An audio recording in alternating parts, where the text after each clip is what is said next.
દરેક કહાની અંત પહેલા શરૂ થાય છે. આજે આપણે માત્ર સ્વાદ નથી ચાખતા, પણ એની પાછળની મહેનત અને મુસાફરી સમજીએ છીએ. રસ્તાની સુગંધથી લઈને દરેક ડોસામાં રહેલી લાગણી સુધી આ છે સમર્પણની એક સરળ કહાની. સ્વાગત છે બિફોર કન્ક્લુઝન્સ. ચાલો શરૂ કરીએ. શ્રીજી ફેન્સી ઢોસા છે એની શરૂઆત તમે ક્યાંથી કરી? લગભગ 8 થી 10 12 વર્ષ પહેલા હું હીરામાં સુરત હતો ત્યારે અમુક એરિયામાં ઢોસાની શોખી હતી. ત્યારે અમે ફેમિલી સાથે ખાવા જતા. એના હિસાબે થોડોક મગજની અંદર આઈડિયો તો આવ્યો હતો, પણ શરૂઆત થોડોક ટાઈમ બીતતા પછી ચાલુ કરી. આપણે શરૂઆત ગોંડલમાં ચાલુ કરી તેની સાથે, જ્યાં હવે બહારથી કારીગરો મંગાવી અને ઢોસાની શરૂઆત કરી હતી. ત્યારે મને જ કોઈ જાતનો અનુભવ નહોતો. આપણે માણસો ઉપર બધી ચલાવતા. એમાં ત્યારે ગોંડલની અંદર કોઈ ઢોસાવાળો અમે જે બનાવી છીએ સુરતી ટાઈપ એવા કંઈ ઢોસા હતા નહીં. એટલે મારું વેલ સેટ ચાલવા બોલું હતું. હોટેલ ખોલવા પહેલા તમે શું કરો? હોટલ પહેલા હું હીરાનું બિઝનેસ કરું. મેનેજરમાં હતો, પછી હીરાભાઈ ગયા. અને આમ તો મૂળ અમારો ધંધો ખેતી, ખેડૂ જમીન એ જોડેલા માણસો છે. પહેલા દિવસ જયારે તમે ઢોસા વેચ્યા ત્યારે દિવસ કેવો હતો તમારા? બહુ મસ્ત દિવસ હતો કે તેથી ઉત્સવ એટલો બધો હતો. ખાલી 2500 રૂપિયાનો પહેલા દિવસ ધંધો કર્યો હતો. જે મેં ખાયેલું નહોતું એવું મને બે જ મળી ગયું પહેલે જ દિવસ. તમારો પર ડે ગોલ શું હશે? પર ડેનો ગોલ તો જ્યારે બિઝનેસ ચાલુ કર્યો ત્યારે તો 8 થી 10 12 હજારનો હતો.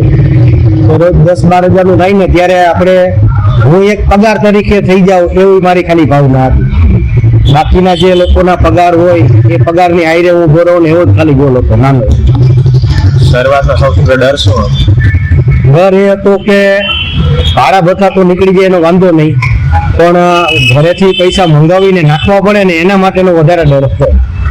તમારા ફેમિલીમાંથી હતો સપોર્ટ કોઈ જે ફેમિલી સાથે સપોર્ટ ફૂલ હતો, પણ અમે મીડિયમ વર્ગમાંથી આવી એટલે ખેતી એડે જોડેલા માણસો. ખેતીમાં શું હોય કે વર્ષ પૂરું થાય ને ત્યાં બાપા પાસે ઝીરો થઈ જાય, અને એમાંથી અમે પૈસા લઈ ઇન્વેસ્ટ કરી અને ધંધો આગળ ચલાવ્યો. એવો કેમ મુમેન્ટ હતો જ્યારે તમે લાગ્યું કે હવે હાલશે? એવું મુવમેન્ટ બીજી શાખા જ્યારે અમે ખોલી ને ત્યારે અમને પરફેક્ટ થઈ ગયું કે આપણો બિઝનેસ હવે આગળ ગ્રોથ કરશે. એવું એક ટાઈમ આવ્યો હતો જ્યારે તમને લાગ્યું કે એવો ટાઈમ સામે હરીફ આવ્યો ત્યારે એવો ટાઈમ આવ્યો કે મારે પાસે પગાર કરવાના પૈસા નહોતા હરીફમાં. એવો 2 મહિના મારા બાપા અહીંયા જ બેઠા છે, એની પાસેથી હું પૈસા મંગાવું તો ખેતીમાંથી જીરું વેચીને મને પગાર કરવાના પૈસા આપતા. ત્યારે આપણો વિચાર હાવ એટલે હાવ છેલ્લી થઈ ગયો હતો કે આ આપણે તાળા મારવાની જરૂર પડશે. એવો સમય આવી ગયો. ખાલી ઢોસા જ વેચવા હતા? ઢોસા બેસવાનું તો બેઝિક એવું હતું કે હીરામાં ને બહુ મંદી આવી, અને જ્યારે ખેતીમાં બહુ ભાવ ના મળતા એટલે નાના પરિવારને કોઈ આયસા તો મળે જ કે ભાઈ કોઈ બેઝ ઉપર જઈએ. અને આ ઢોસા તો શરૂઆતથી મને બહુ પસંદ હતા ખાવામાં. એના હિસાબે આપણે ઢોસાનું વધારે પસંદ કર્યું. મારા ફેમિલીને ઢોસા બહુ ભાવતા, અને અમે ખાવા જતા તો લાઈનમાં 1-2 કલાક બેહવું પડતું સુરતમાં. એના હિસાબે મગજની અંદર એક થોટ હતો કે કરવું ને તો ઢોસાનું કરવું. બાકી હું પહેલાં તો કારીગરી ગાંઠિયાનો હતો ને ભજીયાનો હતો, પણ કર્યા મેં ઢોસા. ઢોસાના મોડેલ કેમ બિલ્ડઅપ કર્યું વિચારી? એ તો પછી આ વસ્તુ શું છે, કારીગરો આવ્યા પછી એની વેરાયટી આ તે બને એની ઉપરથી આપણે આખું ડેવલપમેન્ટ આપણા તરફથી કરવું પડે. કારીગરો બનાવી આપે, પણ એને ડેકોરેટ કેમ કરવા આ તે એ બધી થોડીક વ્યવસ્થા કરી અને થોડુંક ડેવલપમેન્ટ વધારે કર્યું. તમે આખા દિવસમાં શું કામ સાથે કરો છો? જાતે તો પહેલા આખા દિવસે પૂરા હોટલનું કામ હું જ કરતો. એક સમય એવો આવ્યો હતો કે પગાર કરવાના મારી પાસે પૈસા નહોતા. પછી મેં વાસણ ધોવાથી ચાલુ કરી છે જરૂર. જે હું ના ધોઈ શકું તોય પણ મેં વાસણ કરવાના 4 મહિના અનુભવ લીધેલો છે. એમાંથી હરવે કરી અને માણસો ઓછા કરી અને ખુદ બધું કામ કરતો અને બધું ખુદ શીખો, અને પછી ઢોસા હાથે જ બનાવતો. 2 વર્ષ સુધી શોપ એટલાય ચલાવી. કસ્ટમરને કેમ આમ હેન્ડલ કરતા કે અહીંયા જ આવી શકો એમ? કસ્ટમરને એ રીતનું કહેવાનું કે તમને આપણા ઢોસા ન ભાવે તો ખાઈને આપણે પૈસા ના દેતા. બીજા નંબરમાં તમને કોઈ વેરાયટી ના ભાવે ને ચેન્જ કરવી હોય તો પરબારી ચાખીને કહી દેવાનું કે આ મજા નથી આવતી, મને બીજી આપી દો. એટલી ઓફરો કસ્ટમરને આપણે આપતા. તમારા હોટલમાં સૌથી વધારે ભીડ ક્યારે હોય, ક્યાં સમય? શનિ રવિ, શુક્ર શનિ રવિ 3 દિવસ. તમે કે ઓફર કે રાખી શકો? ઓફર ઓફર કઈ કઈ? ડિસ્કાઉન્ટ છે? ના ઓફર નહીં, પણ કોઈને બર્થડે માં હોય તો અમે કોઈ ઘડિયાળ ગિફ્ટ કરીએ એવું બધું અમે આપતા, અને ચોકલેટો નાનતેન ને એવું બધું આપતા. બીજી કોઈ ઓફર. સૌથી વધારે વેચાતી ડીશ કઈ? સૌથી મસાલા જીની રોલ અને શ્રીજી.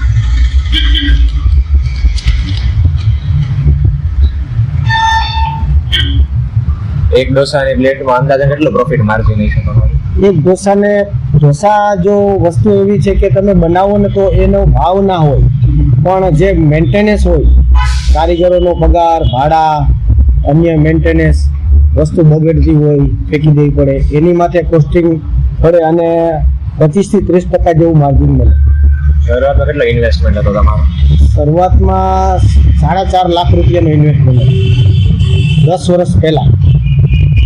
કેટલા સમય ઇન્વેસ્ટમેન્ટ રિકવર થઈ ગયું તમારે? એ અમારે 8 થી 10-12 મહિનામાં જ એ રિકવર થઈ ગયું. આ સફરમાં અત્યારે સૌથી મોટો ચેલેન્જ કયો હતો તમારા માટે? હરીફ. જ્યાં અમે ચાલુ કરીએ ત્યાં અમારો હરીફ આવી જતો અને અમારાથી બેતર હોટલો બનાવતા, પણ એની પાસે જાતનો અનુભવ ન હોવાથી આજે અમે સફળ છીએ. અને આ ખુદ જે વેરાયટી છે અમે ખુદ બનાવીએ. આજે હું શેઠ છું, પણ વેરાયટીનો આખો કોન્સેપ્ટ કારીગરને અમે જે રીતને હેન્ડલ કરીએ કે ભાઈ આ રીતનું આપણે માપ સાઈઝ પ્રમાણે બનાવવાનું છે. આજે આ કારીગર છે, ખુદ કારીગર છે, આજે એને મેં શીખવાડી દીધું. બહારનો કોઈ કારીગર આવ્યો તો મને ખબર નથી કેવું બનાવે, તો એ આપણા હોટલના રૂલ્સ પ્રમાણે જે માપસદ હોય એ પ્રમાણે એને ચાલવાનું રહે. અને ટેસ્ટને કેમ મેન્ટેન કર્યો? સાહેબ, એ આપણે કિચનમાં આપણો ખુદનો મણા એક હોવો જોઈએ કે રોજ ટેસ્ટ કરવો જોઈએ. જેમ કે આ મેનેજર સાહેબ જે કે ભાઈ એને રોજ આ જ ટેસ્ટનો હિસાબ કરવાનો, કંઈ ભૂલ હોય, નમક ઓછું હોય તો એને મેન્ટેન કરવા માટે કારીગરને કહેવાનું કે ભાઈ આમાં આ તકલીફ છે, આ ખટાઈ છે, આમાં તીખાઈ છે, આમ મોરું છે, એ મેન્ટેનન્સ તમે રાખવું. ક્વોલિટી ઉપર ધ્યાન દીધું કે ક્વોન્ટિટી ઉપર? ક્વોલિટી, ક્વોન્ટિટી ઉપર કોઈ ધ્યાન જ નથી. ક્વોન્ટિટી તો ઓટોમેટિક, ક્વોલિટી ધ્યાન દો ને તો ક્વોન્ટિટી તો મળી જાય. ત્યારે બિઝનેસ લોસ ગયો હતો, એ પરિસ્થિતિ કેમ પ્રસાર થયો? એમાં અત્યારે બેઝિક ખર્ચાને કંટ્રોલ કરવાનો. જે વેચાણ છે એ તો તમારું મીડિયમ જ થઈ ગયું છે, પણ જે બેઝિક ખર્ચા છે, જે પગાર છે, કે માણસોનો વધારે ફ્લો હોય અને વસ્તુ બગડે નહીં, જેમ કરી નાની નાની વસ્તુમાં થોડુંક ધ્યાન રાખીને સાચવીને રાખવા. અત્યારના અમાર જેવા વિદ્યાર્થી હોય એટલે સાઈડ બિઝનેસ ખોલવું હોય તો એ કયા કયા ખોલી શકે, જેમાં એને ભણી પણ શકે અને પ્રોફિટ પણ મળે? એના માટે ખુદ જાતે તમારે અનુભવ લેવો પડે. કોઈ એવી શોપમાં જઈને ખુદનો પરિચય કરવો પડે. આ પરિચય અનુભવ જે છે એ જ તમારા માટે મોટો બેનિફિટ. માર્કેટમાં આવવા માટે તમે શું કર્યું? માર્કેટમાં આવવા માટે આપણે એડવર્ટાઇઝ ને એવું બધું ઘણું બધું આપેલું છે, અને પછી કમિંગ સૂનના બોર્ડ ને બેનર માર્કેટની અંદર લગાવવા પડે, અને થોડીક એડવર્ટાઇઝ ઢોસાની જે નવી વેરાયટી હોય એ મૂકવી પડે ગામમાં. આજના કસ્ટમર ને પહેલાના કસ્ટમરમાં શું ફેર હતો આવતા ત્યારે? પહેલાં આપણે બધું વિતરણ દેવું પડતું, કસ્ટમરને સમજાવવા પડતા. આજે કસ્ટમર ચાખીને બીજા કસ્ટમરને કહીને આવે છે કે ભાઈ વાં જાજે, મને મજા આવી તો તું એકવાર ટ્રાય કરીએ. કસ્ટમરથી હવે આવે છે. હવે અમારે એ માટે મહેનત નથી કરવી. તમે નાના હતા ત્યારે તમારો ગોલ શું હતો? આ મોટું થઈને શું બનવું છે? નાના હતા ત્યારે બિઝનેસનો એક ગોલ હતો, કોઈ બી એક બિઝનેસ કરવો છે. નોકરી કરવાનો બહુ વિચાર ઓછો હતો. તમે ક્યાં સુધી ભણેલા છે સ્ટડી? હું 10 સુધી ભણ્યો. ત્યારે એવું થયું છે કે સ્ટાફની લડાઈ થઈ ગઈ હોય? એવું તો હોટલ લાઈનની અંદર સ્ટાફ હોય, ત્યાં બે ભાઈઓ હોય તો બાંધે છે, તો સ્ટાફ મોટો હોય તો થોડું ઘણું તો એવી ચાલવાનું છે લડાઈ ઝઘડા, કે અમુક થયું હોય, કોઈને આડાવરી તુસ્તરાથી વાત થઈ ગઈ હોય તો થોડી ઘણી લડાઈ ઝઘડા તો હોટલ લાઈનમાં રહે જ, કોઈ બી હોટલ. હેન્ડલ કઈ રીતે કરો? એને બે પાર્ટીને સમજાવવાનું કે ભાઈ આપણે અહીંયા શું કામ કરવા આવ્યા છીએ, લડાઈ કરીને કેસ કબાડામાં ફસાવાથી તમારે બેયને નુકસાન જ છે, તમારા પગાર બી જતા રહે, અથવા તો બહુ લડાઈ કરશો તો અમે તમને છોડી દઈશું. એટલે એ રીતે આર્થિક રીતે સમજી ગયું. કોરોના મહામારી સમયે બિઝનેસ શું હાલ હતો? કોરોનામાં આપણે માણસોને સચવાયેલા છે, અને એક માનવતાની દ્રષ્ટિએ આપણે એક જે લોકોને ટિફિન સેવા નહોતી મળતી તો આપણે 2 મહિના ફ્રી સેવા આપેલી છે. જે અમે ઢોસામાંથી કમાઈને એ લોકોને ફ્રી સેવા આપેલી છે 2 મહિના સુધી. શાક રોટલી સંભારા દર્દીઓ મને પુગાડવા માટેના ટિફિનોની વ્યવસ્થા કરેલી છે આ જ હોટલ. 10 વાર પહેલા 0 થી ચાલુ કરવું હોય પાછું તમે કેવું બિઝનેસ સ્ટાર્ટ કરો? 0 થી ચાલુ કરવું હોય ને તો હું નાનેથી મારી રીતે મારા અનુભવ પ્રમાણે તો હું મારી રીતે મારો જ બિઝનેસ ખુદ ચાલુ કરું કે હું 2 સગડી લઈને હું પહોંચું એટલું જ ધંધો ચાલુ કરું. જાજો સ્ટાફ નહીં, 2 છોકરા રાખીને ધંધો ચાલુ કરું. વિદ્યાર્થીઓ માટે હોટલ બિઝનેસમાં આવવું હોય તો અવાય કે ન અવાય? હવાય અંદર મનની અંદર એક તાકાત ને ઉત્સાહ હોવો જોઈએ. કોઈ બી વસ્તુ કરો એમાં તમને લગન મન હોવું જોઈએ. મન વિનામાં તમે ગમે એ ધંધામાં જાઓ તો ન મજા આવે. અને થોડોક અનુભવ, પહેલા અનુભવ કરવો પછી ધંધો કરવો. અનુભવ વિના કોઈ ધંધો ના કરવો.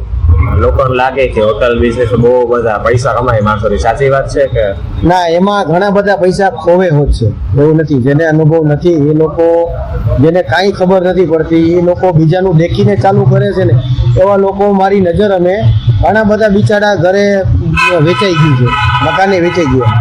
હોટલ લાઈન ધંધો એવો છે. મંથલી ખર્ચો કેટલા મેન્ટેન કરવાનું બધું? રોજનો તો મારે પર ડે નો અત્યારે 25,000 રૂપિયા છે. 25 થી 30,000 રૂપિયાનો ખર્ચો છે. હવે 20, 25, 30,000 રૂપિયા કમાવું ને ત્યારે મારું મેન્ટેનન્સ થાય. એક દિવસ ઇન્કમ કેટલી થાય છે? મતલબ બધું અત્યારે હું 25, 30, 35, 40,000 ઇન્કમ પહોંચાડું છું એક દિવસ. એમાંથી પ્રોફિટ કેટલો હોય તમારો? પ્રોફિટ અમારે 2,000, 2,500, 3,000 રૂપિયાનો પ્રોફિટ મળી ગયો છે. ટેક્સ ભરવો પડે. ટેક્સ કેટલા % લાગે ટોટલ? ટોકન અત્યારે તો કંઈક 12 થી 16% ટેક્સ હોટલ લાઈનમાં છે. તમને શું લાગે ટેક્સ સારી વસ્તુ છે કે? ટેક્સ સારી વસ્તુ છે અને તમને ઇન્વેસ્ટમાં જીએસટી પાછું રિફંડ મળે છે. ગવર્મેન્ટ તરફથી કઈ સહાય મળે બિઝનેસમાં? હા, એમાં અમુક લોન મળતી હોય પણ આપણે કોઈ દી બામાં નથી પૈસા.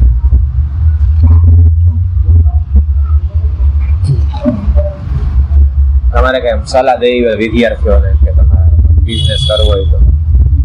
હા, એમાં જો તમારે સલાહ જોતી હોય ને તો પહેલાં તો બધી વસ્તુનો તમને ખ્યાલ હોવો જોઈએ કે જે ઇન્સ્ટ્રુમેન્ટ શું વપરાય છે, કેવા કેવા બહારના કે ફૂડના નિયમો છે એ બધા ફોલો કરવો પડે. એનો માટે તમારે થોડોક વાંચન જોઈએ કે ચોપડીમાં કે યુટ્યુબમાં કે ગમે ત્યાં મળતું હોય તો એ થોડુંક બેઝિક વસ્તુ તમને મગજની અંદર જાણવા મળે એવી વસ્તુ જોઈએ. અને પછી કયા ફ્રૂટમાં તમને રસ છે એ ઉપર બિઝનેસ ચાલુ કરે. એવું નથી કે ઢોસા ચાલુ કરાય. ગમે એ ધંધામાં ગમે એવા પૈસા છે પણ તમને એક રસ હોવો જોઈએ. અને એની સાવચેતી શું છે, એમાં શું ઇન્સ્ટ્રુમેન્ટ વપરાય છે એનો તમને થોડોક અંદાજ હોવો જોઈએ. કેટલા ખર્ચામાં આપણે આ શોપ ઊભું કરીએ છીએ, કેવો ડેકોરેશન કરીએ છીએ, કે માણસોને શું જોઈ છે. પેલો તો એ કે બહારથી લોકો આવે તો એના માટે કેવું સ્ટેજ જોઈ છે. આજે આપણે લારી લઈને એવી જગ્યાએ ઊભા રહી કે જે સારા માણસો ત્યાં ન જતા હોય. પછી હાઈફાઈ હોટલમાં મીડિયમ વર્ગ ના જઈ શકતા હોય તો આપણે બધી કેર કરીને એવી શોપ બનાવવી પડે.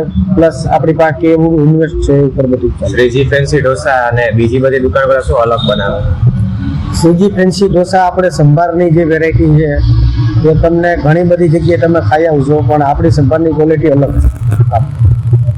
વેરાયટી કેટલી છે તમારા મેનુમાં? અત્યારે 50+ જેવી વેરાયટી બનાવીએ છીએ. એ છતાંયની વેરાયટી ઘણી બધી બનાવીએ છીએ.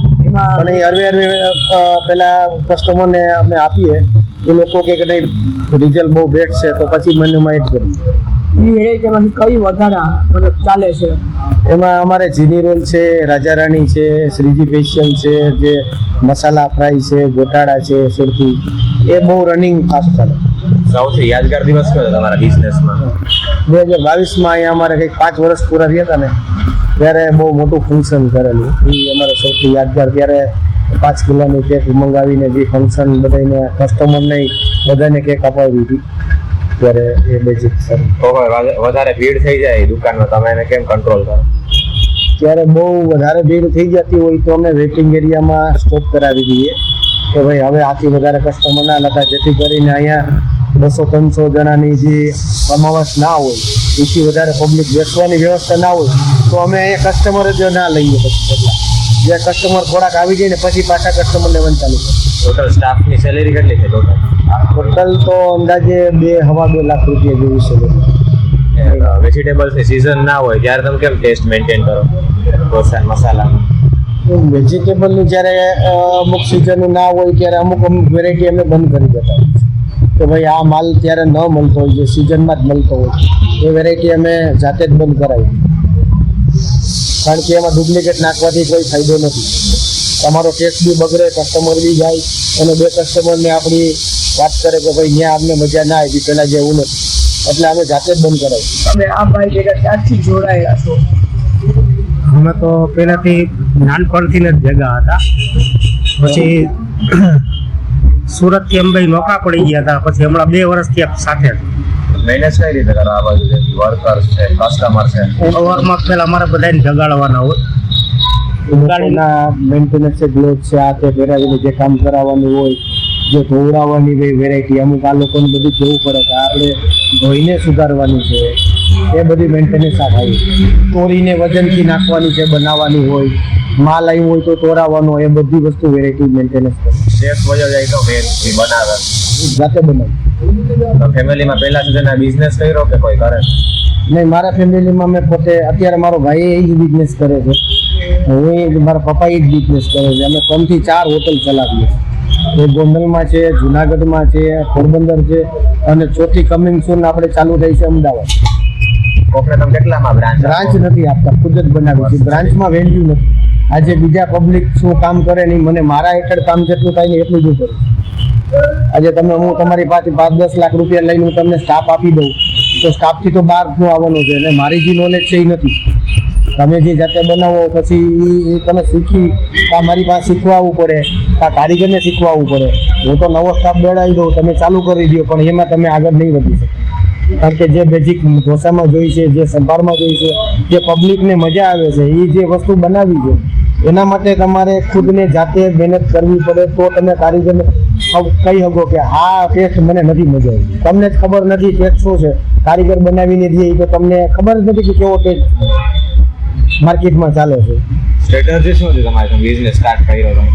ત્યારે એક જ સ્ટ્રેટેજી બધું શીખવું છે. હજી મને 4 શાખા છે તો પણ હજી મને ટાઈમ નથી મળતો, નકર મારે હજી આગળ શીખવા જવું છે. મોટા કુપ્પા જે લોકો ટીવીમાં એડવર્ટાઇઝ કરીને જે શો ચલાવે છે, એવા કુપ્પાથી મારે શીખવું છે. અત્યારે હું 80 થી 90 વેરાયટી હાથે બનાવું ઢોસામાં. તમે ડીશની પ્રાઇસ નક્કી કેમ કરી? ડીશની પ્રાઇસ તો ક્યારેય નક્કી નથી કરી, પણ એમાં જે વેરાયટી હોય, એના જે મટીરિયલ હોય એની ઉપરથી ડીશની પ્રાઇસ નક્કી થતી હોય. કોઈમાં પનીર, બટર, ચીઝ એવું વધારે આવતું હોય, એવો વેજ મટીરિયલ આવતું હોય, સોસ આવતા હોય, મસાલા આવતા હોય, જે મસાલા યુઝ થતા હોય એની ઉપર ડીશ નક્કી થતી હોય છે ઢોસાની પ્રાઇસ. કોઈ ખાલી મસાલોથી થતું હોય તો એની પ્રાઇસ જેટલી ના હોય. તમારી ગ્રોથ રેટ શું છે? કેટલા % બિઝનેસ વધે દર વર્ષે? દર વર્ષે મને 20 થી 30% વધારો બિઝનેસમાં મળે, અને મને જે એમાં હું સંતોષ છે, એથી વધારે મારે કેપેસિટી બાય. આગળના 10 વર્ષમાં તમે શ્રીજી ફેન્સી ઢોસાને ક્યાં જોવો? અત્યારે તો મારે સુરતથી એક બ્રાન્ચ લઈ જવી છે, અત્યારે અમદાવાદમાં ખોલવી છે, પછી એક સુરત બ્રાન્ચ ખોલવી, એટલે 5 થી 6 બ્રાન્ચ હોય ને એટલે બસ ઇનફ કરાય. વધારે અઘરું ક્યાં પડે, મેટ્રો સિટીમાં કે નોર્મલ સિટીમાં? મેટ્રો સિટીમાં વધારે. નોર્મલ સિટીમાં તો અત્યારે હું કોઈ ગામડે જેવા લેવલમાં સિટી કરું તો હું 25-50 હજાર રૂપિયા કમાઈ મારી કેપેસિટી. એટલે જાતે કોઈ માણસો ના હોય તો એટલા હું કમાઈ. પણ મોટા સિટીની અંદર મોટા હરીફો હોય, જે બહુ ઘણા ઇન્વેસ્ટમેન્ટ લોકો હોટલમાં નાખતા હોય, એના કૂકો અલગથી બહારથી મોટા આવતા હોય, એની સામે ટક્કર લેવી આપણે મીડિયમ વર્ગના માણસો, એના માટે આપણે ચેલેન્જ. બિઝનેસ સ્ટાર્ટ કરવા ટાઈમે કોઈ વાર તમે ઇન્વેસ્ટમેન્ટના પૈસા લીધા હતા કે તમારી પાસે હતા? નહીં, એટલા આદર પાસેથી લીધેલા પૈસા. ઝોમેટો અને સ્વિગી? હા, ઝોમેટોમાં છે. વધારે પ્રોફિટ કેમાં, ઝોમેટો અને સ્વિગીમાં થાય કે આમાં થાય? નહીં, વધારે તો મને તો નથી ખબર, કારણ કે મારા ગ્રાહકને સંતોષ થાય ને એવું કરું. હું અતારોથી ઝોમેટો કે સ્વિગીમાં નહોતો.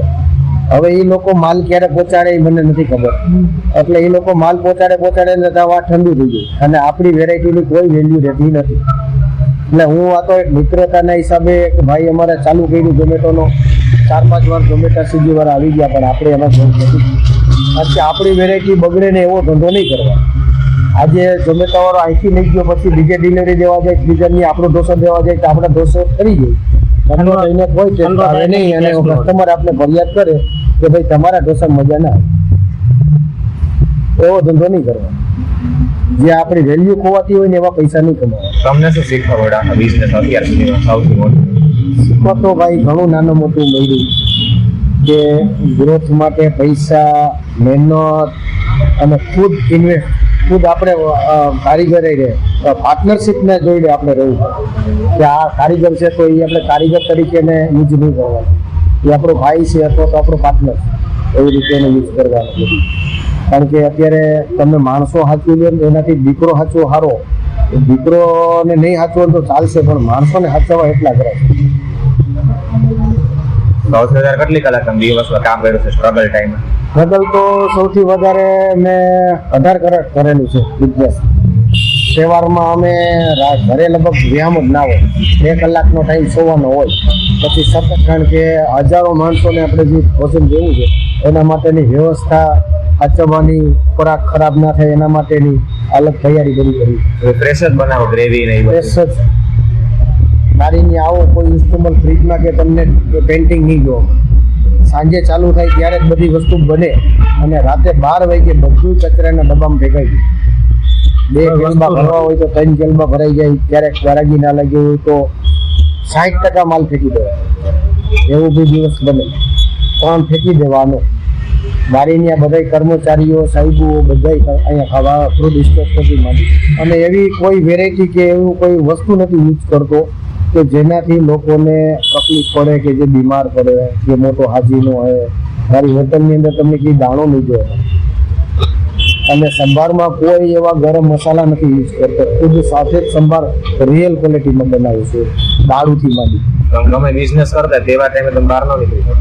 તહેવાર ભૂલી જ જવાના, લગ્ન ભૂલી જવાના, વ્યવહારે 50% ભૂલી જવાના. બિઝનેસ હોટલનો કરવો હોય તો માનું છે કે જે 2 ફ્રેન્ડ હોય એને આરે પાર્ટનરશિપ કરાય કે ન કરાય? કરાય. કોઈ હારે પાર્ટનરશિપનું કહેતા હોય તો કરતી વખતે પાર્ટનરશિપ કરાય અને થોડુંક એડજસ્ટમેન્ટ પણ કરવું જોઈએ, થોડીક સહન શક્તિ પણ જોઈએ. કે આજે હું કંઈ 2 શબ્દ બોલી ગયો, કાલે ભૂલી જવાનું. યાદ રાખશો તો કોઈ ધંધો આગળ નહીં ચાલે. જેટલું ભૂલી જશો એટલા તમારા માટે ફાયદા. બાંધવાના જેટલા નડતોરૂપ તમને નડે ને એટલા તમારે એની પાછળ નહીં દોડવાનું, ત્યાંથી જ ભૂલીને આવીને જવાનું. ભલે ગાયર દીધી તો ગાયર લઈ લેવાની, દેવાની નહીં. આગળ વધવું હોય તો. ત્યારે તમને કોઈ એમ કીધું કે આ નહીં હાલે, આ ઘરમાં એવું બધું? ઘણું બધું સાંભળી દીધું ઘરેથી બી. ઘણા રિસ્પોન્સ ભાઈઓ કુટુંબમાંથી કે ગામમાંથી મળતા હતા કે આ આપણે ઢોસા ચાખી હતી, કાલે આ બંધ કરી દે તો આપણે રહી જશું, કે હમણાં આનું બંધ થઈ જાય. એવું બધું વિરોધી ભાષા સાંભળવાનું નહીં, એને કહેવાનું નહીં, બતાવવાનું.